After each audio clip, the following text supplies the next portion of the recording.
Balbina López Somoza, unha muller para o 8 de marzo. Hai pouco máis de 100 anos, na primavera de 1910, nun pequeno lugar do concello de Pantón chamado Rodiz, naceu a nosa protagonista, Balbina.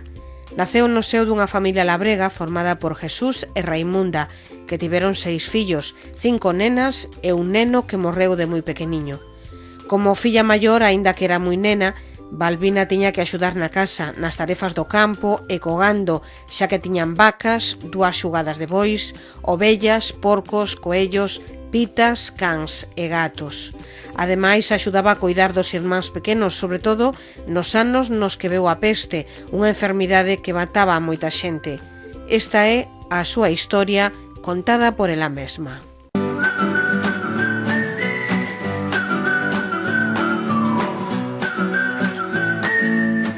Ola, son Balbina e vouche contar a miña historia. Ao nacer nunha aldea xa te darás conta de que ou ben tiñamos algo de gando ou algunhas terras para cultivar, pois no campo, como na cidade, non se pode vivir do aire e sen traballar. Nenos, nenas, axudábamos nas tarefas dende ben pequenos, a recoller e limpar a casa, darlle de comer aos animais, na sementeira e na colleita, un feixe de tarefas que na miña casa facíamos entre todas as irmás para axudar aos nosos pais. Daquela non era moi corrente que os nenos foran á escola e moito menos que foran as nenas, pero meu pai sabía o importante que era o saber e mandounos a todas a estudar. A min gustábame moito. Penso que das irmás eu era a que máis lle gustaba aprender cousas novas, como onde estaban outros países, sumar, restar e moito máis. Cando chegaba a casa, facía rápido as tarefas que me encomendaban os meus pais para poder sair coas vacas ao monte levando algún libro que me deixaran na escola. Un día, de tanto que me concentrara na lectura, foronseme as vacas, as ovellas e a egua do meu pai. Pasei horas buscándoas e tiven sorte de que non se meteran en ningunha horta veciña, pois xa viñeran queixarse ao meu pai algunha vez. A min o que máis me preocupaba era que me castigaran con non volver á escola. Despois desa non houbo vez que me despistara tanto pola conta que me tiña se quería seguir indo. Aínda que naquela época era moi raro que unha rapaza fixera estudos, meu pai viu que tiña boas capacidades e mandoume estudar interna ao colexio das Calasancias de Monforte. A idea non me gustou moito porque non ia ver tanto a miña familia nin podería ir co meu pai á feira a Ferreira ou a Escairón montados na súa preciosa egua. Sen embargo, adapteime pronto porque aprendín cousas novas que gustáronme moito. Despois fun a Ourense a preparar o acceso á universidade. Tiña tanto que estudar que ata metía os pés en auga fría para non quedar dormida preparando os exames. O meu esforzo viuse recompensado e logrei entrar na Universidade de Santiago de Compostela en 1928. Da universidade estudei farmacia e tiven bastantes compañeiras porque era unha das poucas carreiras que podía facer unha muller. As rapazas axudábamos moito entre nós, xa que neses tempos as mulleres resultábanos moi difícil estudar polo trato que recibíamos. Case sempre tratábanos como se fóramos burras, aínda que algunhas tiveramos mellores notas que moitos dos nosos compañeiros homes. Non era xusto. Estudando fixen amigas para toda a vida. Tiñamos clases de outubro ata xuño, mes no que comezaban os exames. Logo tiñamos case 3 meses de vacacións nos que volvía á miña casa en Rodiz. Na casa axudaba en todo o que podía, na casa, no campo, co gando, cos bois, e tamén aproveitaba o tempo para ir á festa coas miñas irmás e as amigas, que ben o pasábamos. Tan pronto rematei a carreira e fixen as prácticas, pasaron moitas cousas. A primeira delas foi que o meu pai mercoume unha farmacia en Ferreira en 1937. Tempo despois coñecín a Manuel, o que sería o meu marido. Casar con el non foi fácil porque era bastantes anos maior que a min. Estaba divorciado e tiña 2 fillas do seu anterior matrimonio, as que coidei como mellor souben. Eran os tempos da República e aínda que o divorcio era legal e podíamos volver casar, foi moita xente a que non o vía ben. Ao pouco tempo de casar chegou Manoliño, o meu único fillo. Que bonitiño que era este bebé. Direiche que era o máis bonito de toda a contorna, seguro. Trasladámonos en 1939 a Escairón, unha vila que estaba medrando moito, e ali abrín a farmacia na que traballei toda a vida, 46 anos, nin máis nin menos.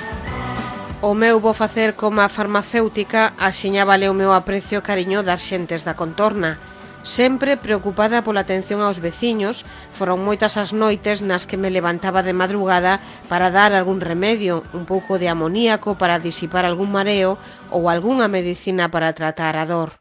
En Currelos abrín un botiquín para facilitarlle á poboación da montaña o acceso a medicamentos básicos, sen necesidade de que fixeran a longa e dura viaxe ata Escairón, tamén perigosa polos salteadores de camiños. Os días de feira en Currelos ia atender eu mesma o botiquín e o resto dos días ocupábase o dono do local no que estaba. O meu día a día era tranquilo. Polas mañáns, cando ia abrir a farmacia de Escairón, compraba froitas e verduras frescas que os campesiños da Ribeira vendían na praza. Sempre lle dicía a miña serventa: Carmen, lembra isto, a froita e a verdura son imprescindibles para ter unha boa saúde. Nunca esquecín a miña infancia labrega e cando merquei un piso aproveitei a terraza para facer unha pequena horta xardín na que cultivar as miñas propias verduras. Ás veces o meu marido, cando ia xogar a partida, burlábase da miña afección, pero nunca fixen caso. A min gustábame e punto. Intereseime sempre por inculcar hábitos hixiénicos á xente. Daquela había moitos remedios nada hixiénicos. Imaxinade, algúns mesmo con bosta de vaca. Como sempre me gustou aprender, fun a Madrid a estudar análise e cando volvín montei un excelente laboratorio na rebotica da farmacia, moi equipado para a época. Alí exercía de inspector farmacéutico municipal, analizando a auga da traída de Escairón e a sanidade das granxas. Si, non me equivoquei. Inspector, que non inspectora. Ai, que tempos. Tanto lles gustaría engadir unha... Ás veces discutía con algún cliente que viña cunha ferida grave a buscar unha pomada ou algo para poñer porque non quería que lle fixera as curas. Tiño que obrigar a sentar para desinfectarlle a ferida e darlle puntos se os precisaba. Outras veces tocáballe aos médicos que lle tirara das orellas. Naquela época apenas había medicamentos comerciais, polo que eran os médicos os que facían as prescripcións e as medicinas elaborábanse nas farmacias seguindo as fórmulas recollidas nun libro formulario. Foron moitas veces as que discutín por teléfono con algún médico porque me viña algunha fórmula disparatada e como sabían do meu bo criterio, deixábanme a corrixir. Sempre fun moi traballadora, aforradora e gustoume moito aprender, polo que estudei inglés, francés e viaxei por Europa, América e Asia. Lémbrome dunha vez que quería plantar castiñeiros nunha finca que herdara dos meus pais e fixen unha viaxe a Xapón para coñecer os seus sistemas de plantacións. Como me gustou ese país!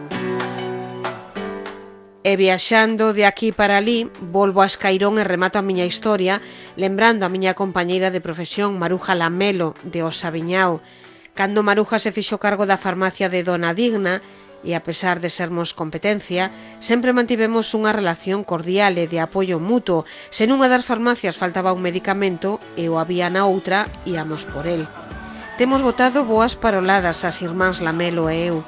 Que boa xente. Elas tiveron a mala sorte de que comezou a Guerra Civil e tiveron que esperar a que rematara para poder ir á universidade. Alégrame saber que a boa relación das farmacias aínda se mantén hoxe.